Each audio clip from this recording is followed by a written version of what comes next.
وہ اپنے گھروں میں تکبر کر رہی تھی۔ ہر عورت ایک سے بڑھ کر ایک مہنگے اور خوبصورت لباس پہنے تھے۔ وہ حضرت فاطمہ کے آنے کا انتظار کر رہی تھی تاکہ انہیں نیچا دکھا سکے۔ حضرت فاطمہ اس محل میں تشریف لائیں تو ان کا لباس دیکھ کر ہر عورت رشک کرنے لگی۔ ان کا لباس اتنا حسین اور نورانی تھا کہ محفل میں ویسا قیمتی لباس کسی عورت نے نہیں پہنا ہوا تھا۔ رسول اللہ کی بیٹی حضرت فاطمہ ایک جگہ بیٹھ گئی، لیکن وہاں موجود ہر عورت کی نظر ان کے لباس پر تھی۔ دلہن کو سب نے چھوڑ دیا اور بی بی فاطمہ کے ارد گرد اکٹھی ہو گئی اور ان کے لباس کو دیکھنے لگی، جو ان کی سوچ اور خیال میں بھی نہیں تھا۔ وہ عورتیں پوچھنے لگی، ہے فاطمہ، یہ اتنا حسین لباس تم نے کہاں سے لیا؟ حضرت فاطمہ نے مسکرا کر فرمایا، میں نے یہ لباس اپنے ابو جان سے لیا ہے۔ سبحان اللہ، کیا شان ہے رسول اللہ کی بیٹی کی۔ عورتوں نے حیران ہو کر پوچھا، ہے فاطمہ، تمہارے ابو جان نے اتنا حسین لباس کہاں سے لیا؟ اس پر بی بی فاطمہ نے مسکرا کر کہا، انہیں حضرت جبرائیل علیہ السلام دیکھ کر گئے۔ عورتیں اور زیادہ حیران ہوئیں اور انہوں نے پوچھا، حضرت جبرائیل علیہ السلام کو یہ لباس کس نے دیا؟ بی بی فاطمہ نے فرمایا، حضرت جبرائیل علیہ السلام کو میرے رب نے دیا۔ میرے رب نے حضرت جبرائیل علیہ السلام کو یہ لباس دے کر میرے لیے جنت سے بھیجا ہے۔ پیارے دوستو، یہ سن کر عورتیں اور بھی حیران ہو گئی۔ وہ دوڑ کر بی بی فاطمہ کے لباس کو چھوڑ کر پکڑ کر دیکھنے لگی۔ وہ کہنے لگی، اتنا خوبصورت لباس تو دنیا میں کسی بھی بازار میں نہیں ملتا۔ یہودیوں کی دلہن بھی بی بی فاطمہ کا لباس دیکھنے آئی۔ جیسے ہی اس کی نظر پڑی وہ حیران رہ گئی اور بولی، اتنا حسین لباس تو دنیا میں موجود نہیں۔ پیارے دوستو، یہ نظارہ دیکھ کر ان یہودی عورتوں کے دلوں میں حق کی روشنی اتر گئی اور وہ سب عورتیں فوراً پیارے نبی اکرم کی نبوت پر ایمان لے آئی اور سب نے مل کر کلمہ طیبہ پڑھا اور مسلمان ہو گئی۔ سبحان اللہ۔ پیارے دوستو، بی بی فاطمہ اور حضرت علی رضی اللہ عنہ کی ایک افطاری کا بہت پیارا واقعہ ہے۔ ایک مرتبہ امام حسن اور حسین شدید بیمار ہو گئے۔ حضرت علی اور بی بی فاطمہ نے منت مانگی، اے پروردگار، اگر ہمارے دونوں شہزادے تندرست ہو گئے تو ہم 3 دن کے لیے روزہ رکھیں گے۔ اللہ تبارک تعالیٰ کے حکم سے دونوں شہزادے تندرست ہو گئے۔ حضور صلی اللہ علیہ وسلم نے اللہ کی بہترین نعمتوں میں سے ایک نعمت یعنی پانی پیا اور روزے کی نیت کر لی۔ حضور صلی اللہ علیہ وسلم کو دیکھ کر حضرت علی رضی اللہ عنہ نے بھی روزے کی نیت کر لی۔ بی بی فاطمہ نے بھی ایسا ہی کیا۔ یہ دیکھ کر ننھے شہزادے حضرت امام حسن اور امام حسین فرمانے لگے، اے نانا جان، اے ابا جان، اے امی جان، اللہ تبارک تعالیٰ کی اجازت ہے کہ ہم بھی اللہ تعالیٰ کے لیے ایسا ہی روزہ رکھیں۔ یہ سن کر ان پاک ہستیوں نے شہزادوں کے سر مبارک کو چوما اور انہیں روزے کی اجازت دے دی۔ پیارے دوستو، دن کے وقت حضرت علی کچھ آٹا لے کر تشریف آئے۔ حضرت فاطمہ نے پیس کر 5 روٹیاں تیار کی۔ جب افطار کا وقت قریب آیا تو اللہ کے رسول بھی گھر تشریف لے کر آگئے۔ پیچھے امام حسن، امام حسین، حضرت علی، بی بی فاطمہ رضی اللہ عنہ اور سرکار دو عالم حضرت محمد صلی اللہ علیہ وسلم سب دسترخوان پر بیٹھے۔ پیارے دوستو، 5 روٹیاں آپس میں تقسیم کر دی گئیں۔ جیسے ہی روزہ کھولنے کا وقت آیا، اتنی دیر میں دروازے پر کوئی آیا اور آواز لگائی، میں غریب ہوں، فقیر ہوں، اللہ تبارک تعالیٰ کے نام پر کوئی مجھے روٹی کھلا دے۔ اللہ کے محبوب اپنے پیارے نبی نے جیسے ہی سنا فرمایا، علی میرے حصے کی روٹی لو اور اس مستحق کو دے آؤ۔ حضرت علی نے فرمایا، یا رسول اللہ، میں بھی اپنے حصے کی روٹی اس مستحق کو دے دوں گا۔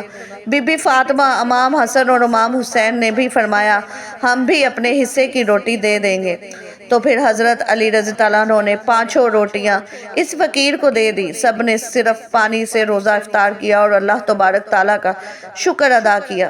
اللہ کے پیارے نبی حضرت محمد صلی اللہ علیہ وسلم نے فرمایا، ہم کل بھی روزہ رکھیں گے۔ پھر سحری کا وقت آیا۔ سب نے صرف پانی پی کر سحری کی اور پھر سے روزے کی نیت کر لی۔ حضرت علی رضی اللہ عنہ پھر سے مزدوری کے لیے باہر چلے گئے۔ شام کو اتنا جو لے کر آئے جس سے 5 روٹیاں بنائی جا سکے۔ بی بی فاطمہ رضی اللہ عنہ نے ان جو سے 5 روٹیاں بنائی اور دسترخوان بچھایا۔ اللہ کے پیارے نبی بھی تشریف لائے۔ افطار کا وقت قریب آیا۔ دروازے پر کوئی آیا اور کہنے لگا، میں یتیم ہوں، اللہ کے نام پر کوئی مجھے کھانا کھلا دے۔ پیارے دوستو، اللہ کے رسول نے فرمایا، میرے حصے کی روٹی اس مستحق کو دے دو۔ حضرت علی رضی اللہ عنہ نے فرمایا، یا رسول اللہ، میں بھی اپنے حصے کی روٹی اس کو دے دوں گا۔ بی بی فاطمہ نے کہا، بابا جان، میں بھی اپنے حصے کی روٹی اس کو دے دوں گی۔ امام حسن اور امام حسین رضی اللہ عنہ نے فرمایا، نانا جان، ہم بھی اپنے حصے کی روٹی دے دیں گے۔ سب نے اپنی 5 روٹیاں اس یتیم کو دے دی اور صرف پانی سے افطار کیا۔ پھر اللہ تبارک تعالیٰ کا شکر ادا کیا۔ آپ سب نے ارادہ کیا کہ کل بھی روزے رکھیں گے۔ پھر سحری کا وقت آیا۔ سب نے صرف پانی پیا اور روزے کی نیت کر لی۔ حضرت علی رضی اللہ عنہ مزدوری کرنے کے لیے باہر تشریف لے گئے۔ پورا دن محنت کی اور اتنا جو لے کر آئے کہ صرف 5 روٹیاں بن سکی۔ بی بی فاطمہ نے ان جو سے 5 روٹیاں بنائی اور دسترخوان سجایا۔ اللہ کے رسول صلی اللہ علیہ وسلم گھر تشریف لائے اور سب دسترخوان پر بیٹھے۔ افطار کا وقت قریب آیا تو دروازے پر سے پھر سے آواز آئی، میں ابھی بھی قید سے رہا ہوا ہوں، مجھے بھوک لگی ہے۔ مجھے معلوم ہوا ہے کہ مدینہ شریف میں اس گھر سے زیادہ ہمدرد کوئی نہیں۔ کوئی ہے اللہ کا بندہ جو بھوکے قیدی کو کھانا کھلا دے؟ سرکار دو عالم نے فرمایا، اے علی، میرے حصے کی روٹی اس مستحق کو دے دو۔ حضرت علی نے فرمایا، یا رسول اللہ، میں بھی اپنے حصے کی روٹی اس کو دے دوں گا۔ بی بی فاطمہ نے فرمایا، یا رسول اللہ، میں بھی اپنی روٹی اس قیدی کو دے دوں گی۔ امام حسن امام حسین نے فرمایا، نانا جان، ہم بھی اپنے حصے کی روٹی اس قیدی کو دے دیں گے۔ تو حضرت علی رضی اللہ عنہ نے تمام کھانا اس قیدی کو دے دیا اور ایک بار پھر صرف پانی سے افطار کیا۔ پیارے دوستو، قرآن مجید میں اللہ تبارک تعالیٰ نے اپنے محبوب صلی اللہ علیہ وسلم کی پیاری بیٹی کے گھر کے اس واقعے کو ان الفاظ میں بیان کیا ہے اور کھانا کھلاتے ہیں اس کی محبت میں مسکین، یتیم اور قیدی کو، اور ان سے کہتے ہیں کہ ہم تمہیں صرف اللہ تبارک تعالیٰ کے لیے کھانا دیتے ہیں، تم سے کوئی بدلہ اور شکر گزاری نہیں چاہتے۔ پیارے دوستو، اس مبارک واقعے سے ہمیں یہ سیکھ ملتی ہے کہ اہل بیت کی یہ شان ہے کہ انہوں نے مسلسل سحری اور افطاری صرف پانی سے کی اور خود بھوکے رہ کر دوسروں کو کھانا کھلایا، صرف اللہ تبارک تعالیٰ کی رضا اور خوشنودی حاصل کرنے کے لیے۔